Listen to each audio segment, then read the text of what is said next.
What's going on, guys? It's Danny here, and this is gonna be a replay commentary video. Yes, a replay commentary video. You cannot believe it, right? I haven't done one of these videos in like a year, or it's more than a year, I'm sure. I started doing them when I first switched from Dota 1 to Dota 2. I started doing them. Purge, everyone knows who Purge is. He is famous for doing this kind of videos. He is doing them in a very educational way, these replay commentary videos. And when I first started recording videos and when I switched to Dota 2, Purge was actually one of my inspirations for my YouTube channel. Everyone has inspirations, right? So yeah, I was doing it just like him. And then, guess what happened? I got addicted to Dota 2, and then no time to record a replay commentary. I just wanted to play. Every free hour of free time that I had, I wanted to play. And then I just started uploading live gameplay commentaries, which is something unique. I don't know many other channels on YouTube that upload live gameplay commentaries. And then I also started doing the high skill ranked game commentary videos, which is also unique for my channel. And then I started doing the Saturday subscriber games with Twitch subscribers, with ability draft. That's also kinda unique for my channel, but basically, yeah. In the beginning, when I started my channel, I was doing replay commentary videos, and then I was done. The reason why, you are probably wondering, why are you doing this one then, if you don't do them anymore? Well, my stream crashed. I was streaming this game. I have it recorded, but I have it in two parts. My stream crashed at one point of the game, and uploading a gameplay video doesn't seem the right thing to me. Uploading it in two parts, I mean.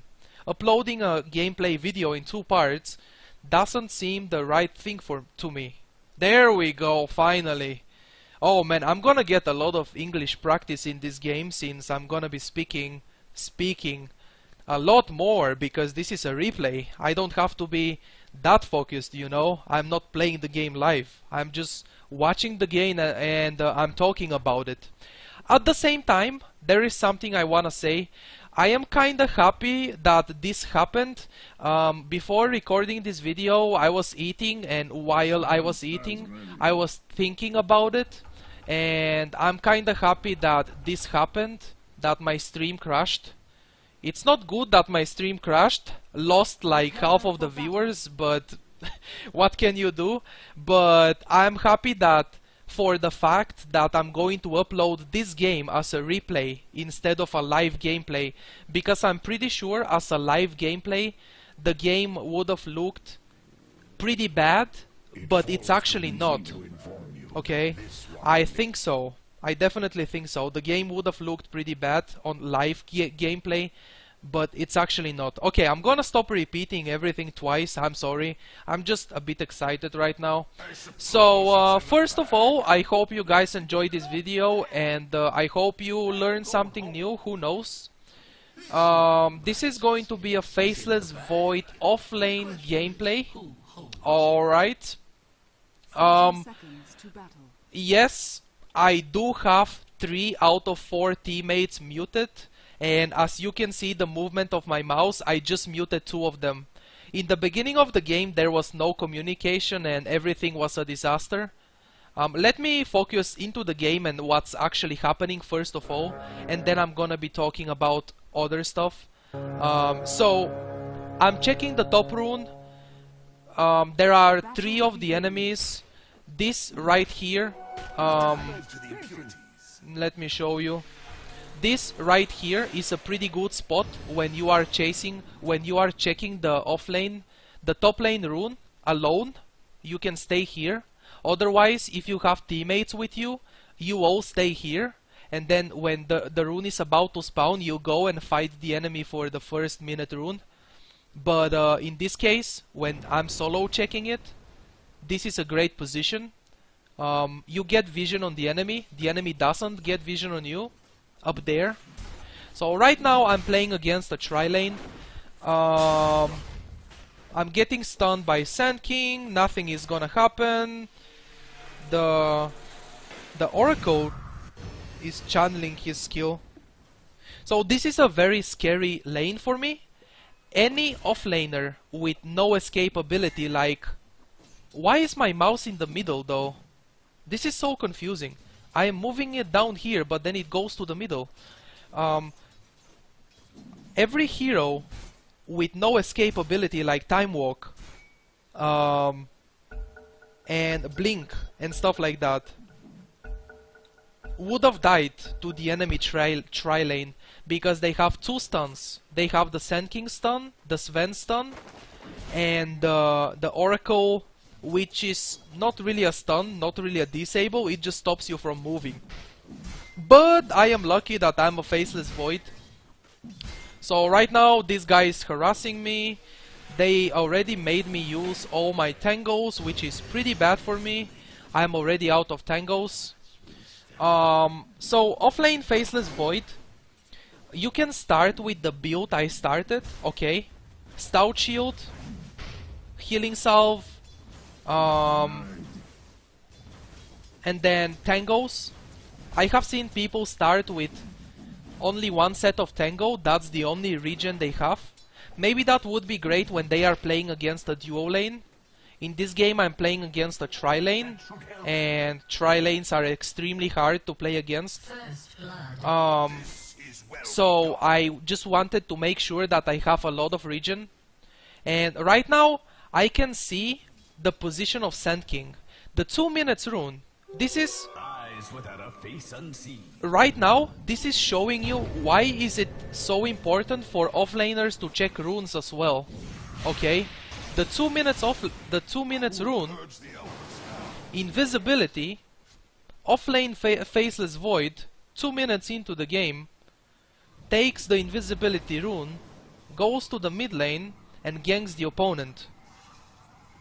This is why it's important sometimes, whenever you can, okay? If you have experience under your tower, it's very important to realize on the offlane. First of all, on the offlane, it's very important to not feed the enemy. If you are playing, many people have this question for me. What do you do when you are playing against a tri-lane? You cannot do anything, and I am like, yes, you are completely right. You are playing against 3 people. You are not supposed to do anything. So just relax and try to get experience as much as possible. And the most important thing, try to not feed the enemy. Because 3 heroes are going to kill 1 hero very, very easily. So this is why you play safe and you just relax. If you are not having much farm, it's okay, that's normal. If you are not having even experience because you are getting zoned out by a support, it's okay, that's normal. You are offlane, okay? Right now, as you can see, 4 minutes into the game, I have only 3 last hits and I am level 3, almost level 4. That's not bad. I wanted to say what happened in the beginning, but first I'm going to say that I purchased Boots of Speed as a first item. I think Poor Man's Shield would have been better first.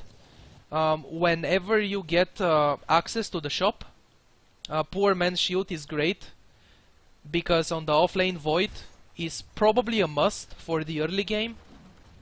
It blocks a lot of the enemy auto attacks, and that's what's going to be happening a lot, you getting auto attacked by them. Right now, as you can see, I am probably, some people would say, greedy. I don't know if I can call it greedy.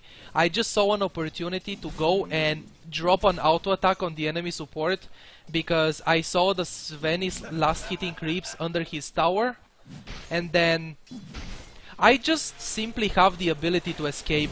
I have the Time Walk ability to escape, and I don't know why didn't Sand King stun me. Does he have mana? Yes, he does. He had 180 HP left. Maybe that's why. But I think he could have stunned me and then just run away. And then Sven could have killed me. Like, I don't know, but in my opinion, there is no way Void should have 0 deaths. Or any offlane should have 0 deaths against the enemy tri-lane. Like, they have 2 stuns, and they have the Oracle that stops you from moving. It's not a disable, it just stops you from moving. And now again, there are no creeps under the tower, okay? So I see the opportunity to go and check the top rune, and I do it, of course. And there is no rune because it's already taken by the enemy offlaner. I was late. And it's the same thing that happened at 2 minutes into the game. The enemy was pushing towards... No, the lane was pushing towards the enemy because the supports pulled. And that's why I had the chance to go and check the rune. I was thinking about buying a magic stick here, but then I gave up. I sold the magic stick and then I was like, oh, I'm gonna buy a power treads later. So offlane Faceless Void is much different than the safe lane Faceless Void, and especially in this game.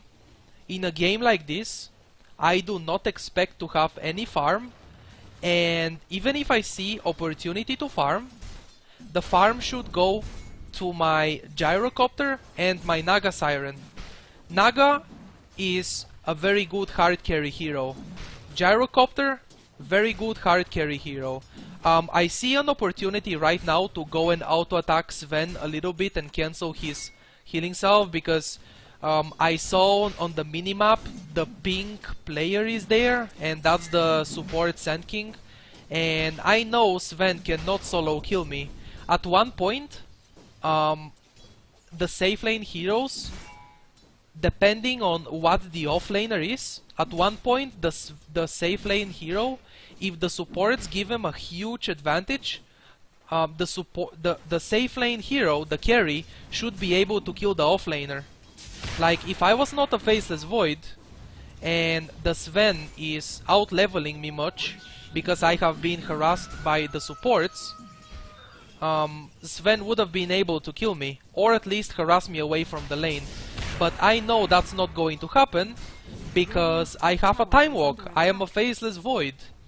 And I am happy that I was a Faceless Void in a game like this because of the time walk. I can escape from the enemy trying to kill me. And then later on in the game, Faceless Void is very good at split pushing, because you always have the time walk to blink into the trees and then TP out if you see the enemy is coming for you when you are split pushing lanes. So right now, 8 minutes into the game, I am level 6. I have 13 last hits, no farm, but it's okay. The Leshrac is being very cancerous.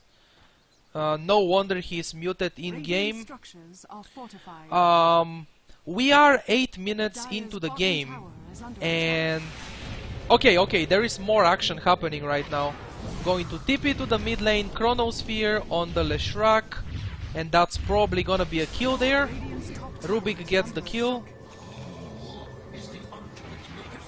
We don't have any detection, unfortunately, for the Sandstorm, but still, use the Chronosphere, and then once the Chronosphere is on cooldown, Void cannot do more than auto attack in team fights, right? That's what I can do. I can just auto attack people. So when the Chronosphere is on cooldown, I wanna go back to the offlane and pressure it. Put a lot of pressure. This is another thing that offlaners can do if they are good at doing, you know. There are the type of offlaners like Phoenix and Clockwork who stay on the offlane until they get level 6, and then they start team fighting a lot. Clockwork with the hookshot can team fight a lot. Phoenix with the Supernova can team fight as well. Faceless Void with Chronosphere, of course you can team fight, but when the Chronosphere is on cooldown, and on level 1 the cooldown is 2 minutes and 10 seconds, you can go back to the offlane and pressure it. I have seen people play Juggernaut offlane. Juggernaut is pretty much the same thing. Juggernaut is usually carry hero, and Void is also more popular as a carry than offlaner. But this is the type of offlaner, if you wanna play him on the offlane, this is the second type of offlane heroes that actually pressure the offlane. So right now I am sitting here and farming, nobody is contesting the farm. I think at this point of the game the Sven has a blink dagger, yes he does. Boots of Speed, blink, magic wand. And he is probably trying to fight with his team. Radiant's middle tower has fallen. It's basically very important to realize what you have to do as an offlaner.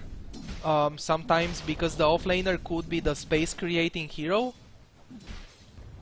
and sometimes the offlaner could turn into a carry, right? Because a long time ago, in the patch 6.83, Faceless Void used to be more popular on the offlane.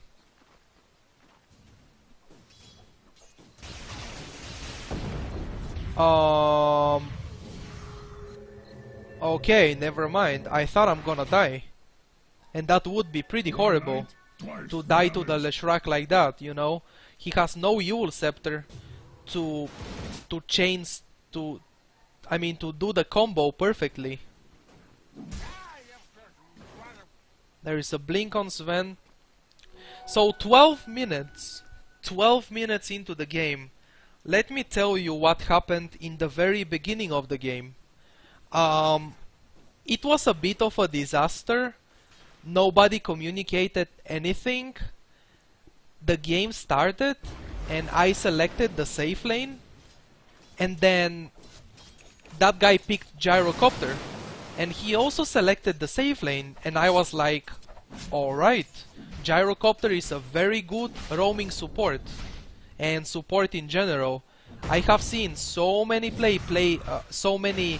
so many people play the support Gyrocopter and actually wreck everything. I have seen people be very useful with the support Gyrocopter. Gyro can put a lot of pressure in the beginning of the game if you start with Boots of Speed or something like that, and you have movement speed advantage on the rest of the heroes from the map. But then I realized the guy wanted to go safe lane actually. I realized it when the game started and he bought items. And this is when I missed a Chronosphere, but I was actually the happiest person in the world that I missed a spell. Have you seen someone being happy that he missed a spell? I don't know if you have seen anyone, but if you saw me live in this game, I was happy that I missed the Chronosphere, because there was a Sand King with Blink Dagger waiting for counter initiation, and he killed the Rubik and I survived. If I didn't miss the Chrono, I would have stood there and auto-attacked the Sand King, and then I would have auto-attacked the Sven, I mean. So it's actually Sven who didn't do the right thing. He should have actually baited. He shouldn't have dodged the Chronosphere with the Blink Dagger.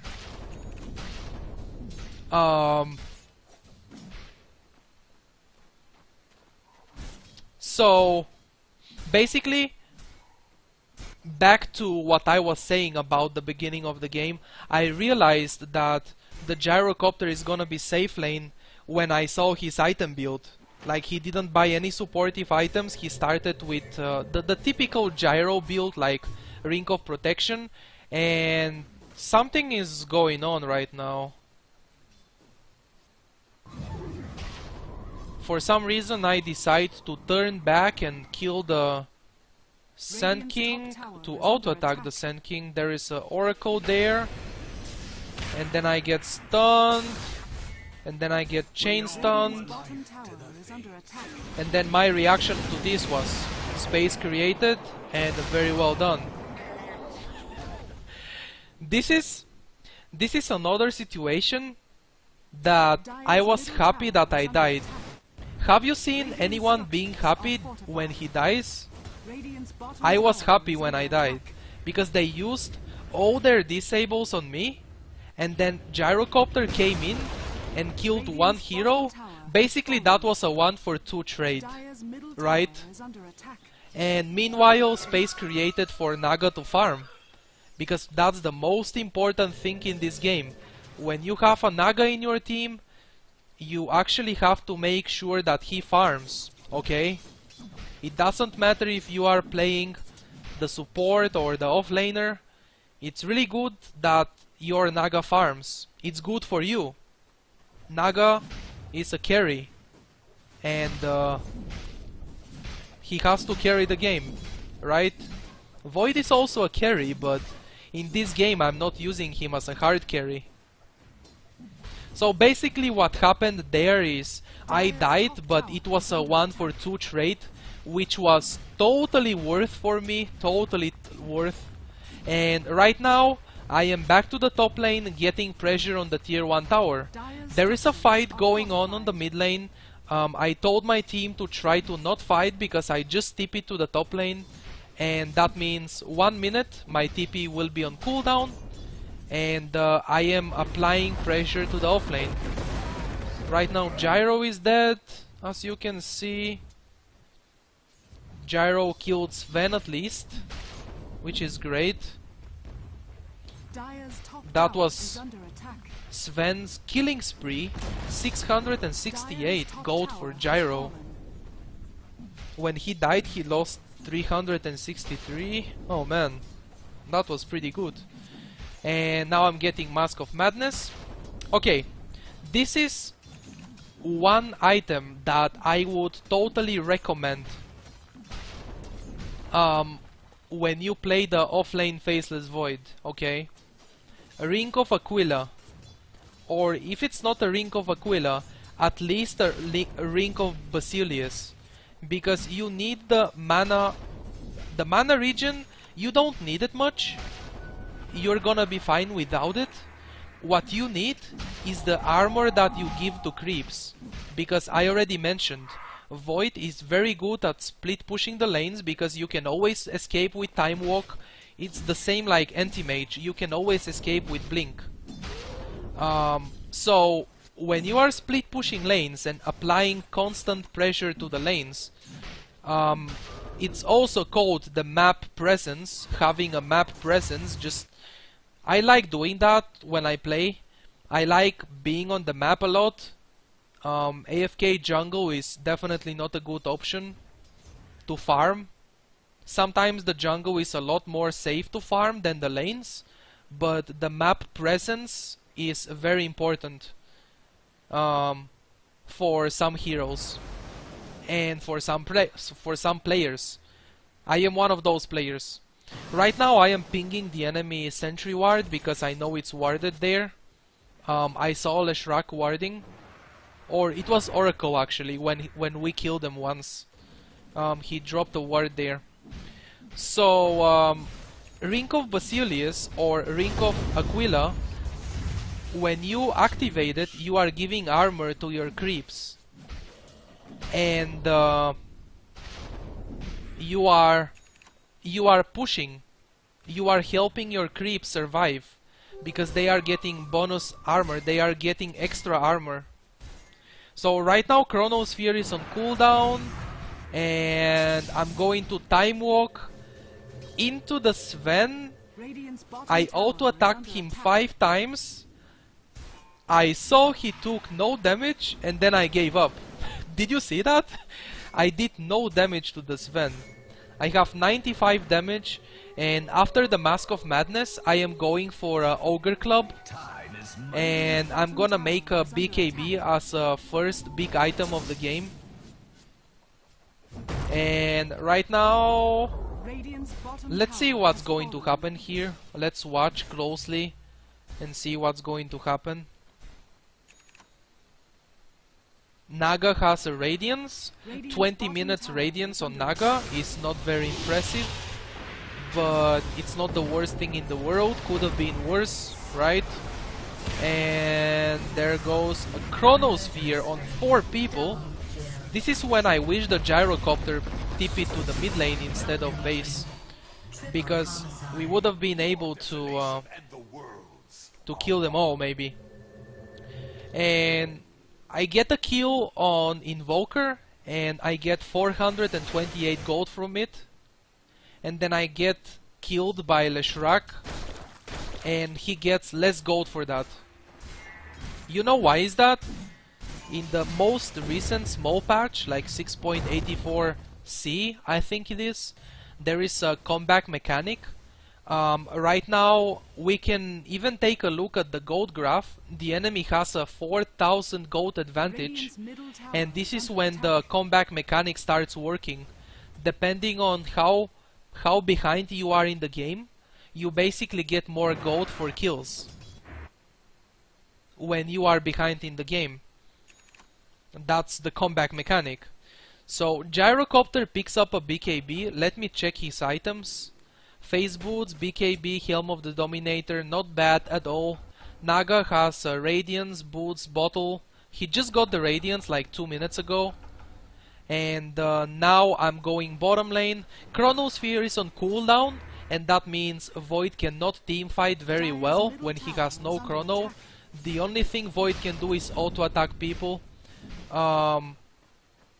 And right now I am just pressuring the bottom lane. Radiant's I top saw tower on the is under minimap attack. that the enemy team has 4 Radiant heroes on the top structures lane, are fortified. and as you can see I also pinged the mid lane tier 1 tower so my team can go and push it, because when the enemy team is taking a tower like that, we should immediately go for trades. So the enemy team did destroy the tier 1 top, but we got 2 towers out of that. It was a 1 for 2 tower trade. Dire's middle tower is under attack. So right now I'm tipping to the top lane, the Sven Blink, and then Chronosphere. That was so close to missing the Chrono. I know I'm gonna get Yules by Leshrac because I know he has a Yule Scepter. Dire's middle tower is under attack. And then the Sven blinks back, I think. Sven manages to escape. The Sven is really fast though. Sven is extremely fast. With the Warcry, he's really fast. And I think he has a Mask of Madness as well. I know he has Blink, but yeah, he also has. So Warcry, Mask of Madness, Sven is extremely fast. And he just managed to escape. Naga used the Song of the Siren there, and then Leshrac suicided with Bloodstone. But still, forcing the Leshrac to suicide like that, the Bloodstone cooldown is very long. 300 seconds. For this 300 seconds, he won't be able to suicide with Bloodstone again. And also he loses Bloodstone charges, which is good for us. The less Bloodstone charges he has, the better for us. Dire's middle tower is under attack. And right now, again, Chronosphere is on cooldown. I am pressuring lanes. I'm pushing the top lane. I know there are things that I'm going to say now, and I should have said them a lot earlier into the game, into the video, but that's I don't know, I lost my experience on making the replay commentary videos, and right now Sand King can stun me. This is overextending. I'm gonna get tornadoed here. Tornado missed, but I get cold snapped. Yep, this was kind of overextending there. I shouldn't have stayed for that long. I still do everything possible to try to escape though, right? At least the epicenter was used on me, and meanwhile space created for Naga to keep farming and pushing. I had like 3 heroes from the enemy chasing me, and the epicenter was used on me, so that's that space created there. Even if I died, we can accept that as a space created. And that's exactly what I was about to say. It's very, very important to realize what you have to do. This is something not very standard. I'm playing offlane Void, and we have 3 hard carries. 3 hard carries, Void, Gyrocopter and Naga in the same team. And they are all playing the core role. If Gyrocopter was the support role, that would have been better. And I am not moving the camera, so this is not when I get disconnected, when my stream crashed and my internet crashed as well. It's probably later into the game. The Gyrocopter is tipping in. I'm still in base, I just respawned from base. And that's a double kill for Earthshaker. And then he died. I know the Sven has Aegis of the Immortal, so there is no point to try to kill him. But then I chrono 2 people and run away. The Urn of Shadows couldn't kill me. I escaped with 6 HPs. Escaped with 6 HPs there. And now I gotta go back to base.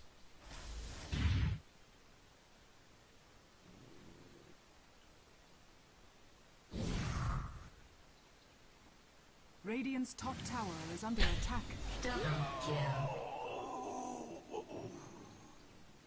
Yep. I remember that. I remember that moment. When I was playing the game, I remember that moment. That was so sad that I didn't see the tornado coming. And he knew I was there because they most likely have a ward here. They have a ward right there. I was pinging here and I told my team to deward. It's very obvious to think that they have an observer ward here or here somewhere, when Invoker knew I was there. That was a big snipe. That was very well played by Invoker. So I already said in the beginning of the game, one of the things I said was that if I uploaded the game live, it would have looked bad, but it was actually not. Because people on stream, people on chat, thought they were thinking that I was doing really, really bad. But I don't think so, actually. And look at the Sven die now. He has Aegis of the Immortal.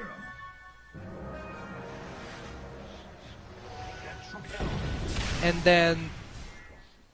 then they just kill the Earthshaker. And immediately try to split push. It's very important to realize what you have to do. Immediately me and Naga split pushing.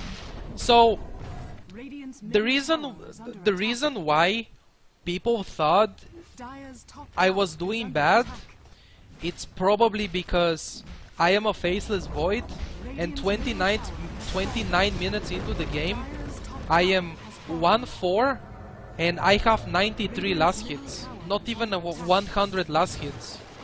But that's completely okay because I'm an offlane Faceless Void, and this is a big mistake for me to not carry a TP scroll. I realized that when Naga used the Song of the Siren, but I tried to TP out, I pressed my hotkey that I have my TP, and then I realized I don't have a TP scroll in my inventory. So yeah, always carry a TP scroll. Gyrocopter went too greedy there, I think. He kept chasing after that.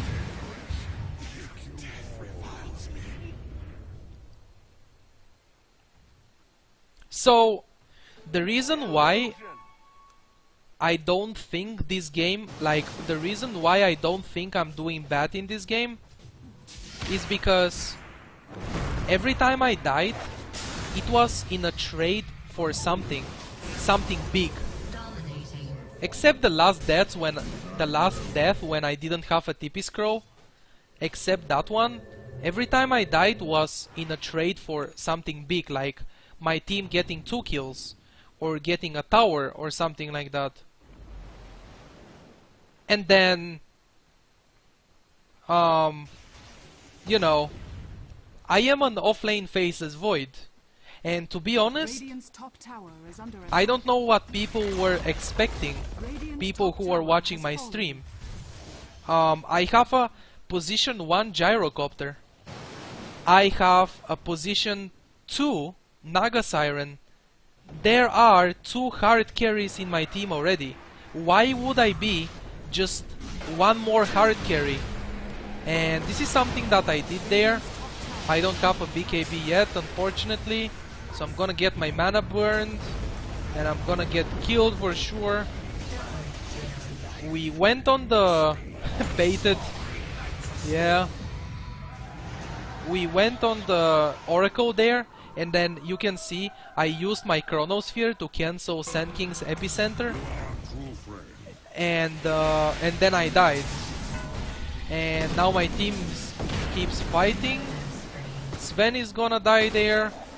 Leshrac, probably. Gyro is out of mana, I can see. Tornado. That was not a good Echo Slam. It only hits 1 guy with no creeps. Leshrac took almost no damage. And then Rubik run into the Leshrac stun. I'm gonna be back in 10 seconds actually. But my team keeps fighting. That's a double kill for Gyrocopter. And basically that's a team wipe. That's a team wipe. So let's go back to the point. Let's go back to the point of Dire's middle tower is having under a attack. position 1 hard carry Gyrocopter and position 2 hard carry Naga on the mid lane. Why would I be just 1 more hard carry? And of course now you can say, oh, you could have picked a different hero, but I already told you what happened in the beginning. I didn't know Gyrocopter was not support until I saw the items he bought in the beginning.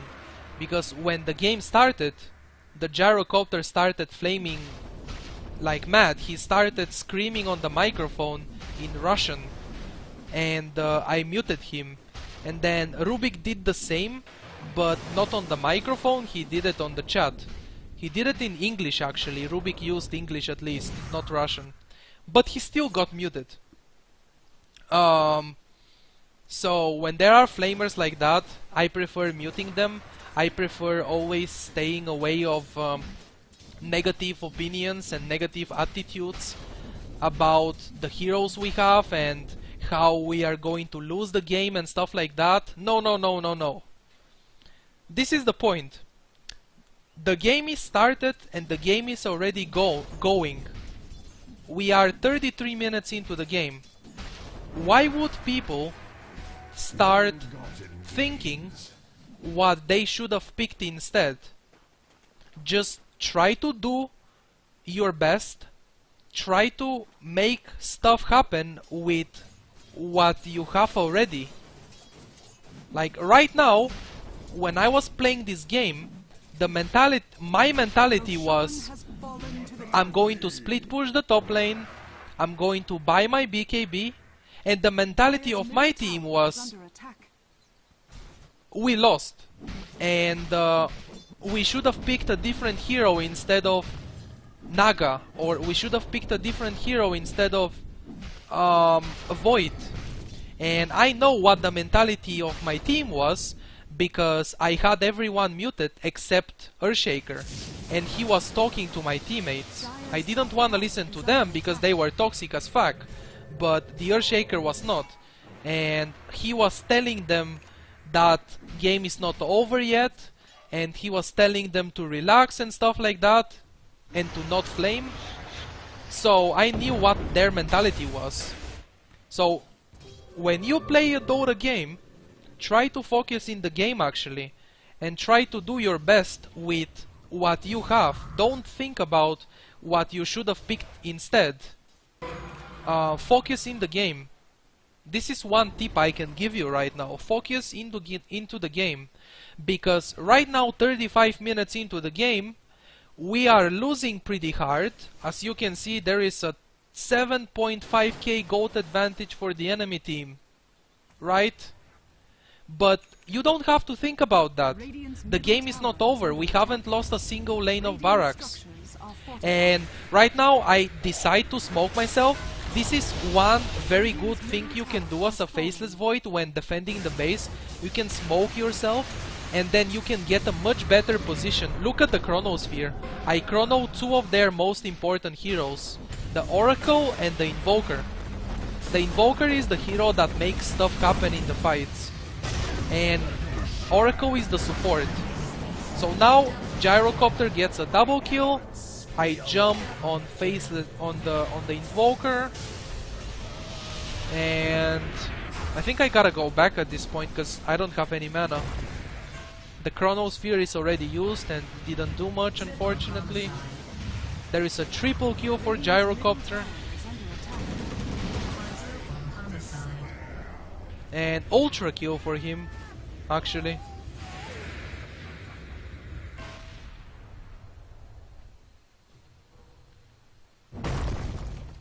Radiant's middle barracks are under attack.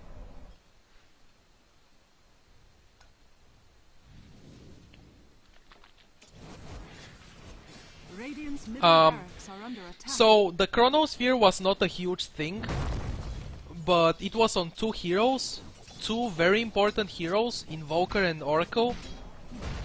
I prevented Oracle from casting his ultimate on someone and delay the damage, because that's what it does, right?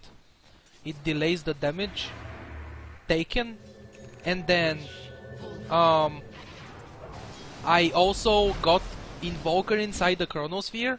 Invoker has a lot of spells to cast in the team fight, and he was not able to. And then my Gyrocopter had a ultra kill. That's it. For me, as a Faceless Void, actually for me, as a player in this game, and as an offlaner in this game, not as a Faceless Void, as a hero, because obviously I'm not gonna be very happy with that. I am 1 to 5, I am 1 to 6 to 5, and I have 122 last hits. But for me, as one of the players from my team, that was so good, so good, right? I stopped two of their most important heroes from moving, and my position 1 Gyrocopter had an ultra kill. That's awesome. That's exactly what we need to win the game. Another problem is that I'm gonna go back to what I said, that people on my people that were watching the live stream thought that I'm doing bad. That's mostly because people were not used to see Void offlane. I am used to play it. I like playing the offlane Void, and I also like watching it. The problem is people are not very used to see it, and there is a big difference between offlane heroes. There is a big difference between the offlane role and the safe lane carry role, even though the heroes are different, because Void is not the typical offlane hero. More typical offlane hero would be something like oh, look at that, look at that. The Song of the Siren. Woo! Look at him. Ultra kill. Ultra kill for Gyrocopter. And 1 kill for me. 1 kill for me. That would have been a rampage for Invoker. For Gyrocopter. But I stole the last hit. Now I noticed, I actually stole Gyrocopter's rampage. But it's okay. So when I saw the Song of the Siren, I knew that's gonna be an epic moment. It was insane. The Echo Slam, followed by the Chronosphere, and then followed by the Gyrocopter. One team wipe, and we won. And here, I was wondering what the fuck is happening. I basically die here. I get my mana drained and stuff like that. He couldn't really sleep them, unfortunately. It was not in time. And for a moment, let me go back and show you what happened. For a moment, wait, I cannot go back in the replay? Oh, I can. For a moment I thought my Rubik support forced me into the enemy, but it was actually the Sand King. It was actually the Sand King. Look at him right here. He forced me. That was very smart of him. See? The 4 stuff is going to cool down. I try to time walk, and then I get hit by the tornado, and then I get stunned by the Sand King, and then I just die. But that was a very well played by Sand King. He forced me in when I was auto attacking the tower, and my BKB was not ready, so I just died there. And the enemy bought back 1 hero.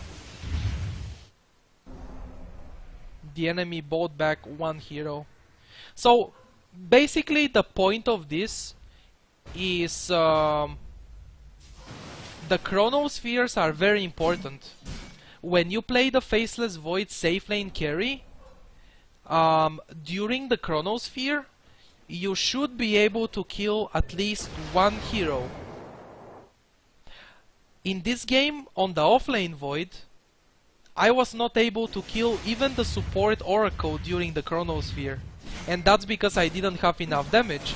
If I had a Maelstrom first item instead of a BKB first item, I would have been able to kill him. But I went for the BKB because I think it's very obvious why. Look at the enemy heroes. That's an Invoker, that's a Sand King, that's a Leshrac. BKB is a must-have in this game, and I went for it as a very first item. Mask of Madness, BKB, that's it. And then I had a damage item, Maelstrom, and right now I thought the enemy is going to push. That's why I smoked myself to try to have the same kind of Chronosphere like the first time I smoked myself. The 2-man Chronosphere was amazing, but they actually didn't push, they went back. And this is when I'm waiting someone to show on the map, and I saw the Svenis on the top lane, and I already saw we couldn't kill anybody. So basically on the offlane Faceless Void,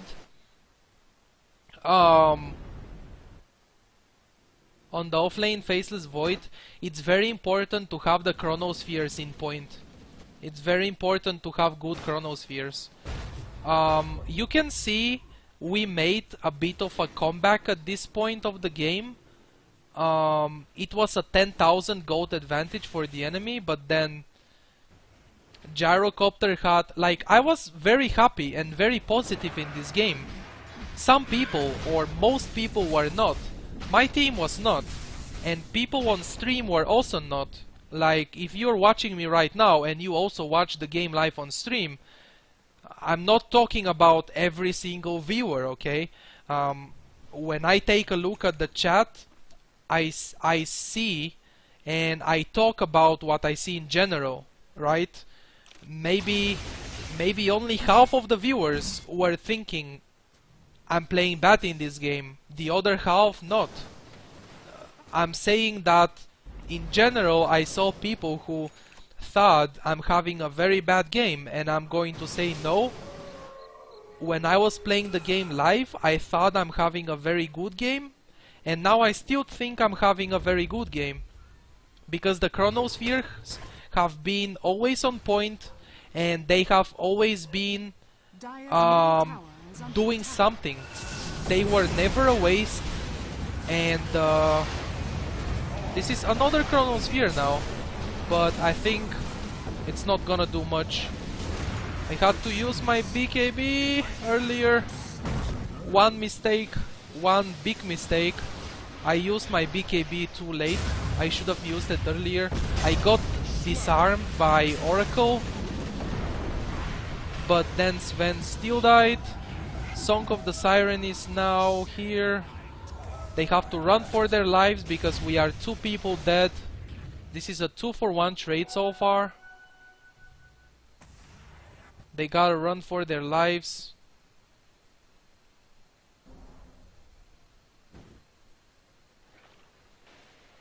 I'm checking Naga. Naga bought back. Naga got caught horribly there. Naga, like, did you see?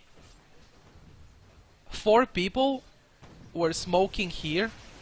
Everyone except Naga smoked here, and Naga got caught here. Like, what was Naga doing there? That was a misplay there, I guess. And right now we are losing the Dire's barracks. bottom tower is We under lost attack. the ranged barracks. Now the enemy team is scared to go for the melee rocks, and they really should be scared, because we have Earthshaker to initiate. My chrono is ready in 8 seconds. They have a dead Sven, so they should have backed, and they did back. The future's not ours to see. Invisible Oracle. I knew this is happening. Everyone saw that Oracle took an invisibility rune. I'm wondering what's the net worth. Okay, I'm actually the lowest. Even Sand King has more net worth than me. Yep. I have been playing a really sacrificial game, this one. Split pushing a lot and stuff like that. My net worth is 11,000. Even the Sand King support has more net worth than me. The enemy... What am I doing? What am I doing there? Wait.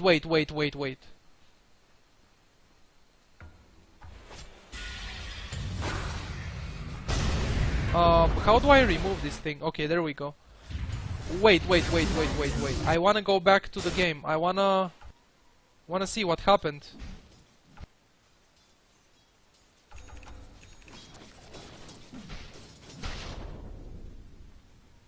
I wanna see what happened. Because this is like, you have to realize that when I'm watching myself play like this, I am learning so much about myself as a player, and I am looking at mistakes, and watching yourself play your replays will help you so much on improving. So right now what's happening here is the Sven found me, and then looks like I was not paying attention on the minimap. I used the BKB, and then I go into the trees, and I actually TP back. This right here could have been one of the biggest mistakes for me in the game, that I didn't pay attention and I did not see my teammates coming. And when I used my BKB, what I should have done actually is Chronosphere. I should have chronoed, but I didn't. Like, Dire's middle tower is under attack. it's so easy to say I should have done this instead of that, and then it's so easy to blame something on someone. Like, sure, I shouldn't have TP'd back, but my team started the fight after I TP'd back. They were like, the enemy team didn't have vision on my team yet. They had vision on me because Sven found me. Radiant's bottom And tower then- is under attack. And then my team initiated the fight, so it also could have been them, you know, to go back instead of initiating a fight when they see I TP'd home. That was definitely a misplay right there. If I paid more attention and I knew my team is right next to me, I would have done so much more. I would have chronoed them. And right now I am waiting for the perfect chronosphere again. And I'm gonna be able to kill the Sven actually. And then I should have finished Invoker, but I didn't. And then I get stunned by Sand King. He gets ensnared. I run back because I'm low on HP. Time walk back into the Leshrac. That's a mistake. I gotta run away from here. Song of the Siren allowing me to run back. Perfect. Okay, so the Chronosphere at the end of the day was pretty good. At the end of the day, the Chronosphere was okay. I killed the Sven, and then I almost killed Invoker. And once again, we defended the barracks. The enemy didn't manage to destroy barracks. So now I'm chasing after the Invoker. What is happening here? Time walk back because I'm gonna die. Dire's top tower is under attack.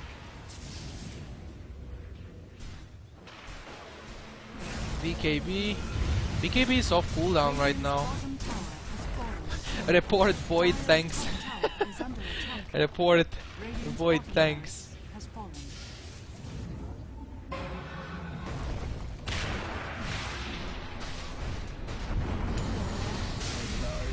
Okay, BKB is used now to not get hit by the Dire's Invoker top thing. tower is under attack. Radiant's top tower And is under we lost the mid lane and the bottom lane rugs. If Leshrac dies now, that's gonna be big. Chronosphere on Oracle, so we can kill him as well. Dire's top I get tower tornadoed. My BKB is on cooldown.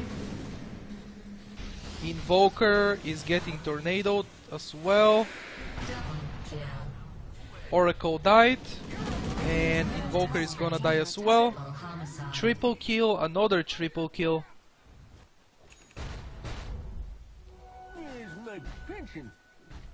This is one very good thing.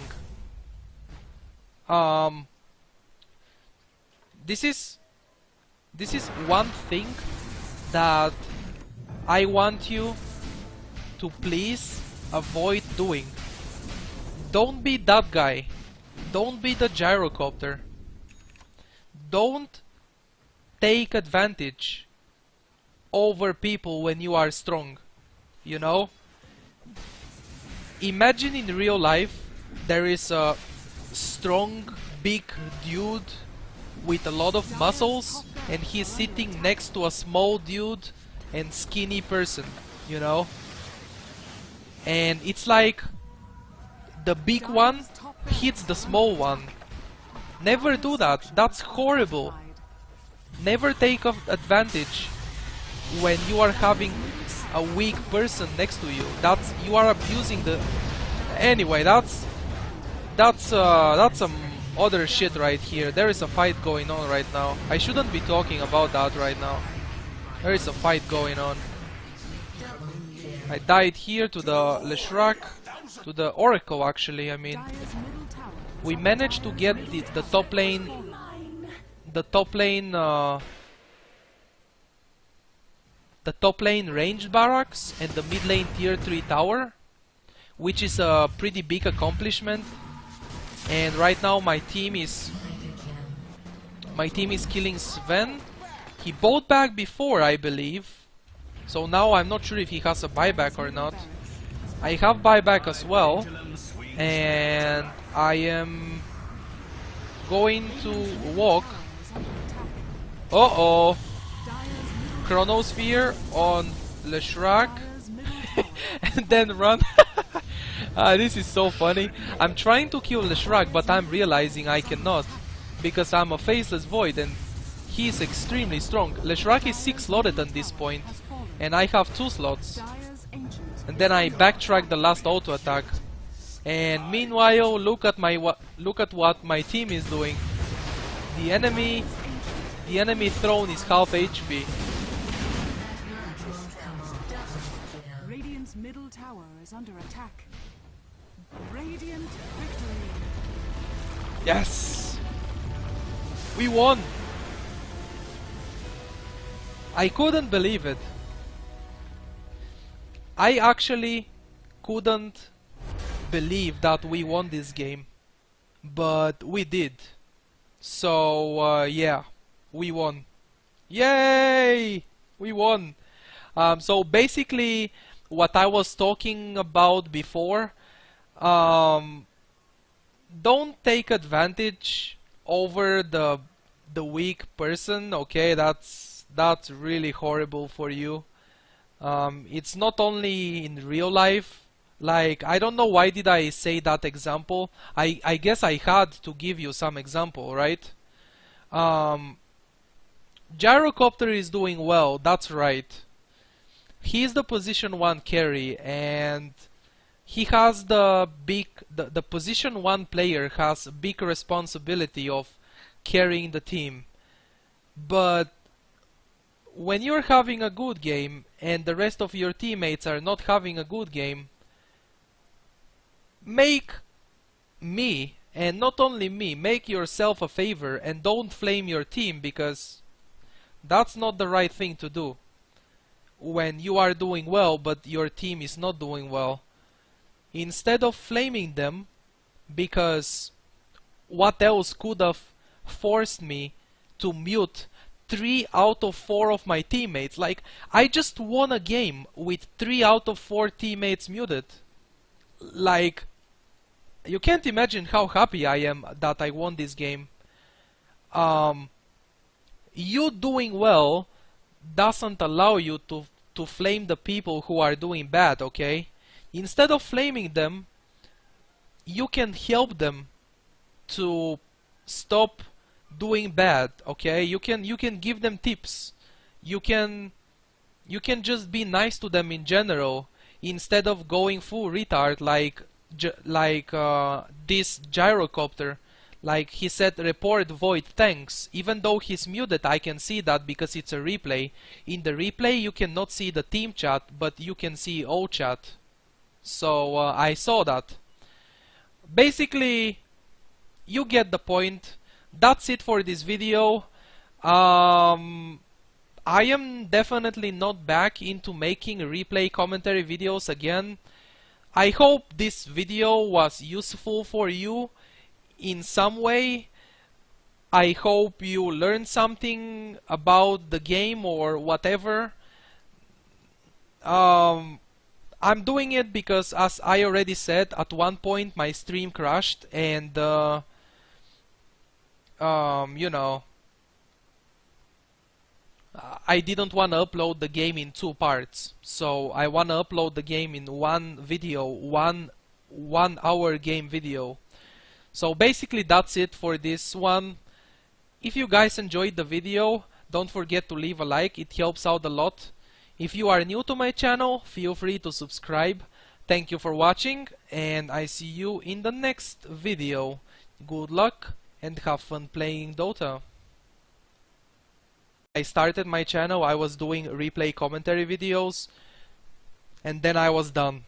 The reason why, you are probably wondering, why are you doing this one then, if you don't do them anymore? Well, my stream crashed. I was streaming this game. I have it recorded, but I have it in 2 parts. My stream crashed at one point of the game, and uploading a gameplay video doesn't seem the right thing to me. Uploading it in 2 parts, I mean. uploading a gameplay video in 2 parts doesn't seem the right thing to me. There we go, finally. Oh man, I'm gonna get a lot of English practice in this game since I'm gonna be speaking a lot more because this is a replay. I don't have to be that focused, you know. I'm not playing the game live. I'm just watching the game and I'm talking about it. At the same time, there is something I wanna say. I am kinda happy that this happened. Before recording this video, I was eating, and while I was eating, I was thinking about it. And I'm kinda happy that this happened, that my stream crashed. It's not good that my stream crashed, lost like half of the viewers, but what can you do?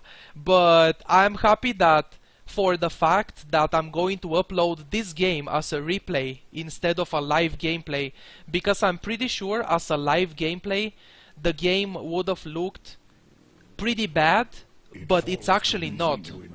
Okay, I think so. I definitely think so. The game would have looked pretty bad on live gameplay, but it's actually not. Okay, I'm gonna stop repeating everything twice. I'm sorry. I'm just a bit excited right now. So, first of all, I hope you guys enjoyed this video, and I hope you learned something new. Who knows? This is going to be a Faceless Void offlane gameplay. Alright. Yes, I do have 3 out of 4 teammates muted. And as you can see the movement of my mouse, I just muted 2 of them. In the beginning of the game there was no communication and everything was a disaster. Let me focus into the game and what's actually happening first of all, and then I'm gonna be talking about other stuff. So I'm checking the top rune. There are 3 of the enemies. This right here, let me show you. This right here is a pretty good spot when you are checking the offlane, the top lane rune alone. You can stay here. Otherwise, if you have teammates with you, you all stay here. And then when the rune is about to spawn, you go and fight the enemy for the first minute rune. But in this case, when I'm solo checking it, this is a great position. You get vision on the enemy doesn't get vision on you. Up there. So right now I'm playing against a tri-lane. I'm getting stunned by Sand King. Nothing is gonna happen. The Oracle is channeling his skill. So this is a very scary lane for me. Any offlaner with no escape ability, like, why is my mouse in the middle though? This is so confusing. I am moving it down here, but then it goes to the middle.